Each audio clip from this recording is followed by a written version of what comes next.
삶의 속도가 가장 빠르게 돌아가는 시기, 누구도 나를 대신해 살아줄 수 없는 시점, 바로 50대다. 아이들은 대학에 들어가거나 취업을 앞두고 있고 부모님은 건강이 예전 같지 않으며 본인은 조직 안에서의 무게감과 동시에 퇴직의 그림자를 느끼기 시작한다.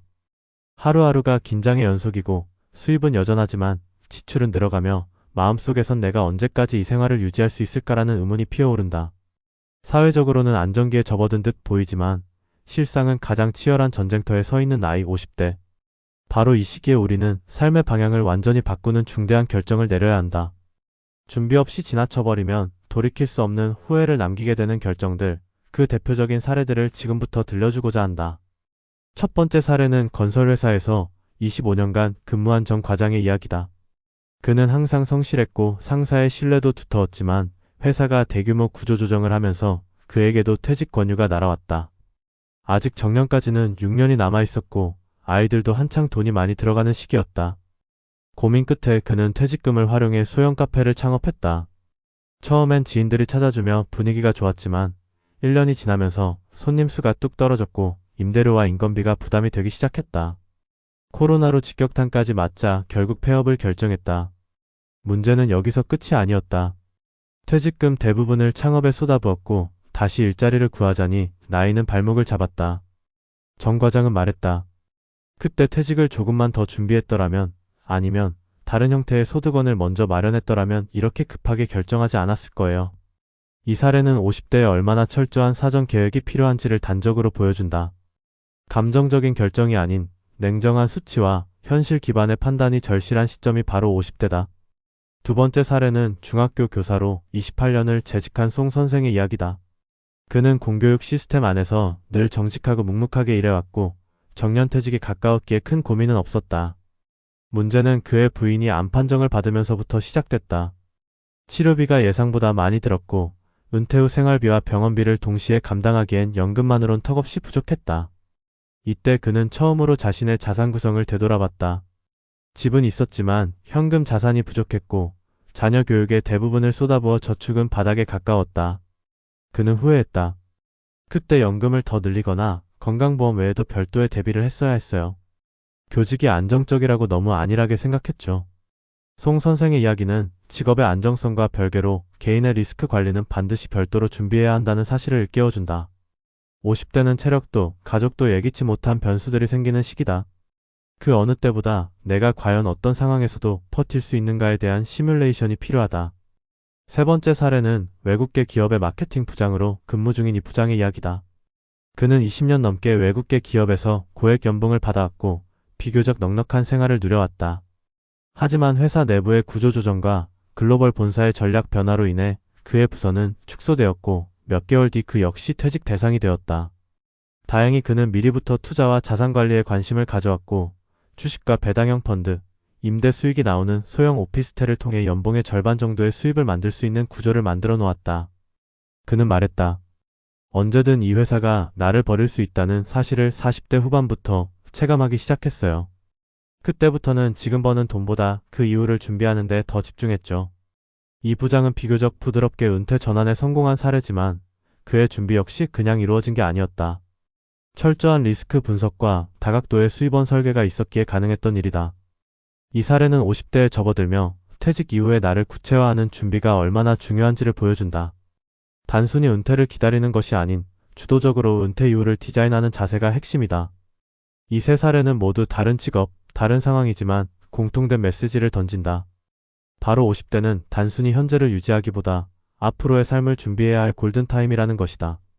더 이상 과거의 연장선에서만 사고할 수 없으며 가족과 건강, 재정 등 모든 요소를 입체적으로 점검하고 결정해야 할 시기다.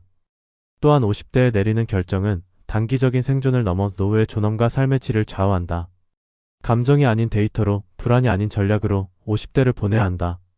무엇보다 중요한 건 나중에가 아닌 지금 결단하는 것이다. 이 시기에 무엇을 선택하고 무엇을 포기하며 무엇을 준비했느냐에 따라 당신의 60대, 70대는 완전히 다른 모습이 된다. 그리고 그 결과는 누구도 대신 사라질 수 없다.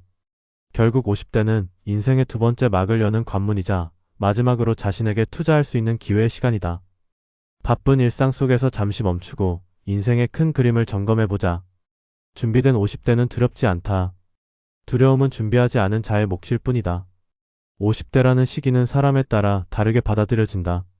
어떤 이는 여전히 현역으로 뛰고 있다는 자부심에 가득하지만 또 어떤 이는 앞날에 대한 막연한 두려움에 휩싸인다. 그런데 한 가지 확실한 사실이 있다. 바로 이 시기가 우리 인생의 중간 결산이자 마지막 기회의 시점이라는 점이다. 현실적으로 따져보면 수입의 정점은 이미 지나갔거나 곧 꺾이게 되고 체력은 예전 같지 않다. 반면 지출은 줄기는커녕 자녀 교육비, 부모 병원비, 부채 상환 같은 항목으로 계속해서 늘어난다. 그러니 이 시점에 인생의 방향을 제대로 점검하고 재설계하지 않으면 뒤늦게 후회할 가능성이 높다. 현장에서 자주 만나는 사례들을 보면 공통된 특징이 있다. 대부분이 지금 하고 있는 일을 계속할 수 있을 거라고 착각한다는 점이다. 특히 직장에서의 입지가 안정적이고 인맥도 꽤 쌓였다고 생각하는 사람일수록 자신에게 탁 좋을 구조조정이나 조직 개편을 실제 상황으로 받아들이지 못한다. 그러다 어느 날 갑자기 사무실에서 짐을 싸야 하는 상황이 오면 정신적으로도 경제적으로도 준비가 안 된 상태에서 무너지고 만다. 문제는 그때부터다. 퇴직 후 바로 다음 일이 연결되지 않으면 몇 개월 안에 생활비 부족 사태가 찾아오고 적금 보험부터 깨기 시작한다. 특히 자녀가 대학에 재학 중이거나 결혼을 앞둔 상황이면 이 충격은 가정 전체에 연쇄작용을 일으킨다. 그렇다고 너무 비관할 필요는 없다. 중요한 건 이 시점에 어떤 결정을 내리느냐에 따라 그 이후 인생이 달라진다는 사실이다. 50대는 단지 늦은 나이가 아니라 전략적으로는 가장 결정적인 타이밍이다. 그 이유는 간단하다. 아직 수입이 존재하고 체력이 남아있으며 경험이 축적돼 있기 때문이다. 준비하기엔 늦지 않았고 실행하기엔 아직 여력이 있는 시점이 바로 이때다.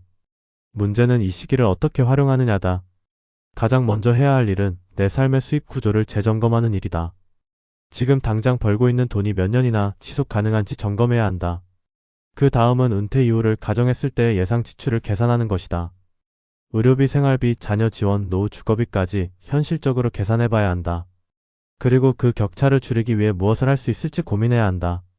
이걸 단순히 엑셀표로 만들고 말 게 아니라 정말 실천 가능한 수준으로 구체화해야 한다. 또 하나 강조하고 싶은 건 단일 수입원에 의존하지 말라는 점이다. 직장이란 언제든 나를 버릴 수 있는 구조라는 걸 잊지 말아야 한다. 이직이든 창업이든 아니면 임대 수익이든 주식 배당이든 두세 가지 이상 소득원이 있어야 한다. 물론 쉬운 일은 아니다. 하지만 최소한 하나쯤은 시도해봐야 한다. 예를 들어 작은 오피스텔을 하나 사서 월세 수입을 만들어 본다든가 금융상품 중 안정적인 배당이 나오는 것을 꾸준히 매입하는 방식이 있다. 또 요즘엔 유튜브, 블로그 같은 온라인 채널을 통해 수익을 만드는 경우도 있다. 물론 처음부터 큰 돈을 벌 순 없겠지만 최소한 퇴직 이후의 심리적 불안감을 덜어줄 수 있는 완충 장치는 될 수 있다. 그리고 가장 간과되는 부분이 하나 있는데 바로 건강이다. 많은 이들이 은퇴 자금에만 신경을 쓰고 정작 자신의 건강 상태에는 무관심하다. 그러나 현실은 어떠한가? 중대한 질병 한 번에 수천만 원이 날아가고 장기 치료가 필요해지면 일할 수 있는 능력 자체가 사라진다. 건강은 자산을 지키는 가장 중요한 기반이다. 50대엔 반드시 정기검진과 식습관, 운동 같은 생활 관리가 병행돼야 한다. 특히 배우자와 함께 건강 계획을 세우는 것도 중요하다. 가족 중 누군가가 아프면 경제적 타격은 2배가 되기 때문이다. 또 하나 중요하게 짚고 싶은 건 인간관계다. 직장 중심의 인간관계는 퇴직과 동시에 사라질 가능성이 높다. 이럴 때를 대비해 지역 커뮤니티나 취미 모임, 봉사활동 같은 새로운 사회적 관계를 만들어 놓아야 한다. 이는 단지 외로움을 막는 차원을 넘어 새로운 기회와 정보의 통로가 되기도 한다. 실제로 퇴직 이후 사회적 관계망이 넓은 사람이 재취업이나 창업에 성공할 확률이 훨씬 높다. 사람은 결국 혼자선 살 수 없다. 특히 은퇴 후에는 그 어느 때보다 사회적 연결이 삶의 질을 좌우한다. 마지막으로 강조하고 싶은 건 배우자와의 소통이다.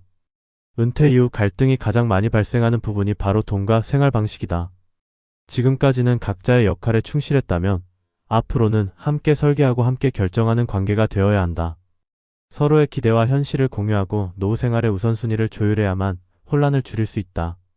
아이들 뒷바라지에만 올인하지 말고 부부가 함께 행복할 수 있는 시간을 고민해야 한다. 오롯이 둘만의 시간을 보내게 되는 시점이 곧 다가온다. 그때가 되어서야 당신 누구세요? 라는 상황이 되지 않으려면 지금부터 대화하고 함께 계획을 세워야 한다. 50대는 단순히 나이를 먹는 시기가 아니라 방향을 바꾸는 시기다. 삶의 다음 막을 어떻게 열 것인가를 결정하는 분기점이다.